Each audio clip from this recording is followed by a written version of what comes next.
어린 왕자는 소행성 325, 316, 327, 328, 329, 330과 이웃하고 있었어요. 그래서 그는 견문을 넓히기 위해 그 별들을 방문하기로 했어요.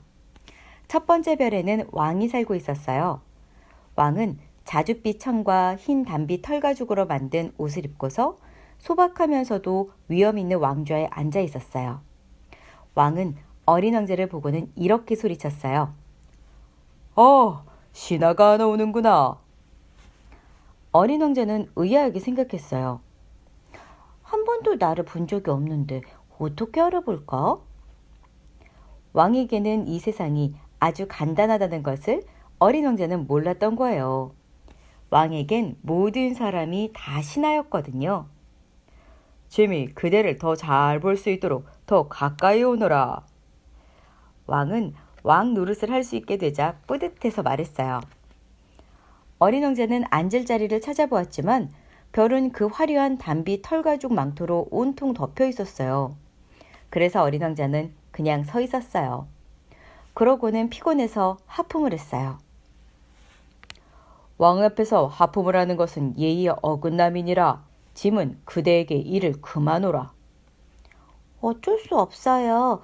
오랫동안 여행을 하느라 잠을 못 잤거든요. 어린 왕자는 당황해하며 대답했어요.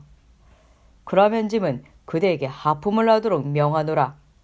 여러 해 전부터 하품하는 사람을 본 적이 없으니 짐으로서는 하품은 신기한 것이로다. 자, 다시 하품을 하여라. 명령이다. 왕이 말했어요.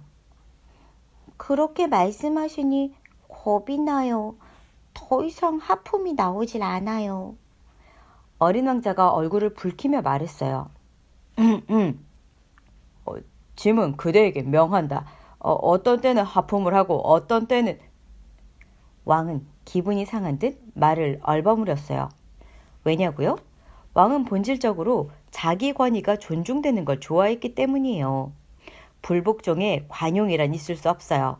그는 절대 군주였던 거예요. 그러나 왕은 아주 선량했기 때문에 합리적인 명령을 내렸어요. 짐이 만일 어느 장군에게 바다새로 변하라고 명령을 내렸는데 그 장군이 명령에 복종하지 않았다면 그것은 장군의 잘못이 아니라 짐의 잘못이니라. 그는 평소에 이렇게 말하곤 했어요. 앉아도 될까요? 어린 왕자는 머뭇거리며 물었어요. 짐은 그대에게 앉기를 명하노라. 왕은 단비 망토 한 자락을 위험 있게 걷어올리며 대답했어요. 하지만 어린 왕자는 궁금했어요. 그 별은 아주 작았거든요. 이 왕은 도대체 무엇을 다스리는 걸까? 폐하, 허락하신다면 여쭈어보고 싶은 게 있는데요. 어린 왕자가 왕에게 말했어요. 짐은 그대에게 질문하기를 명하노라. 왕은 서둘러 말했어요. 폐하께서는 무엇을 다스리시나요? 모든 것을. 왕은 아주 간단하게 대답했어요. 모든 것이라뇨? 왕은 조심스럽게 그의 별과 다른 모든 별들과 그리고 떠돌이 별들을 가리켰어요. 저걸 전부요? 어린 왕자가 물었어요. 전부? 그는 절대 군주였을 뿐만 아니라 우주의 군주였던 거예요. 별들도 폐하께 복종하나요? 물론이로다. 별들은 즉시 복종하니라. 짐은 규율을 어기는 것을 용서치 아니하노라. 왕이 말했어요. 어린 왕자는 그런 권력에 감탄했어요. 내게도 그런 권력이 있으면 얼마나 좋을까? 의자를 끌어당길 필요도 없이 하루에 44번이 아니라 72번, 아니 100번이라도, 아니 200번이라도 석양을 구경할 수 있을 텐데. 그러자 두고 온 작은 별이 떠올라서 어린 왕자는 조금 슬퍼졌어요. 그래서 용기를 내어 왕에게 부탁을 했어요. 저 해지는 것을 보고 싶어요. 저에게 관용을 베풀어 주세요. 해가 지도록 명령해 주세요. 짐이 만일 어느 장군에게 나비처럼 이곳저곳으로 날아다니라든지 아니면 비극을 한 편 쓰라든지 바다새로 변하라고 명령했을 때 그 장군이 내 명령을 수행하지 못했다면 짐과 장군 둘 중 누구의 잘못인가? 폐하의 잘못이에요. 어린 왕자는 단호하게 대답했어요. 맞도다. 누구에게나 그가 할 수 있는 것을 요구해야만 하느니라. 권이란 우선 이성의 근거를 두는 법이니라. 만일 그대가 그대의 백성들에게 바다에 빠지라고 명령한다면 백성들은 혁명을 일으킬 것이니라. 짐의 명령이 온당하기 때문에 짐은 복종을 요구할 권리가 있는 것이로다. 그럼 제가 부탁한 석양은요? 한번 질문하면 절대로 잊어버리지 않는 어린 왕자는 다시 물었어요. 그대는 석양을 보게 될 것이니라. 짐이 그것을 요구하겠노라. 하지만 짐의 통치관에 따라 조건이 마련될 때까지 기다릴 것이라. 언제 그렇게 될까요? 어린 왕자는 다시 물었어요. 왕은 우선 커다란 달력을 들추며 대답했어요.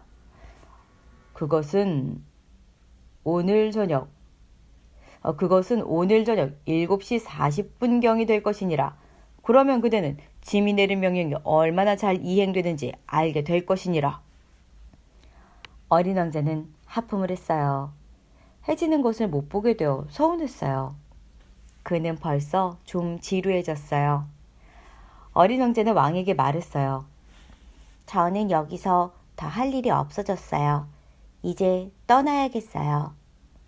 떠나지 말아라. 신하를 갖게 되어 아주 뿌듯했던 왕이 대답했어요. 떠나지 말라. 짐은 그대를 장관에 임명하노라. 무슨 장관인데요? 법무장관. 하지만 재판할 사람이 없는데요? 그건 모를 일이로다. 왕이 어린 왕자에게 대답했어요. 짐은 아직까지 왕국을 돌아본 적이 없노라. 나는 너무 늙었는데 수레를 놓을 자리는 없고 걷는 일도 피곤한 일이로다. 하지만 좀 벌써 본걸요? 어린 왕자가 몸을 돌려 그 별의 다른 편을 힐끗 보고 나서 말했어요. 저쪽에는 아무것도 없어요. 왕이 어린 왕자에게 대답했어요. 그러면 그대 자신을 심판하라. 그것이 가장 어려운 일이로다. 다른 사람을 심판하는 것보다 자신을 심판하는 게 더 어려운 일이니라. 그대가 정말 자신을 잘 심판할 수 있게 된다면 그대는 참으로 지혜로운 사람이로다. 어린 왕자는 이렇게 대답했어요. 저는 어디서든 저를 심판할 수 있어요. 꼭 여기서 살아야 할 필요는 없어요. 왕이 말했어요. 짐의 별 어딘가에 늙은 쥐 한 마리가 있음이 확실하다. 밤이면 쥐 소리가 들리노라. 그대는 그 늙은 쥐를 심판할 수 있으렸다. 어쩌면 그 쥐를 사형에 처해야 하리라. 그러므로 쥐의 생명은 그대의 심판에 달려있도다. 그러나 그때마다 그 쥐를 특별 사면하도록 하라. 쥐는 한 마리밖에 없으니까. 어린 왕자가 왕에게 대답했어요. 저는 사형 선고를 좋아하지 않아요. 저는 가야 해요. 안 된다. 어린 왕자는 떠날 채비를 끝냈지만 늙은 군주를 슬프게 하고 싶지 않았어요. 그래서 이렇게 말했어요. 폐하의 명령이 지켜지길 원하신다면 제게 합당한 명령을 내려주셔야 해요. 이를테면 즉시 떠나라고 명령하셔야 한다고요. 제 생각엔 지금이 딱 좋은 조건인 듯 한데요. 왕이 아무런 대답도 하지 않았으므로 어린 왕자는 잠시 주저하다가 곧 한숨을 쉬며 별을 떠났어요. 짐은 그대를 대사로 임명하노라. 왕이 다급하게 외쳤어요. 왕은 아주 권위 있는 모습이었어요. 어른들은 정말 이상도 하지? 어린 왕자는 마음속으로 이렇게 생각했어요.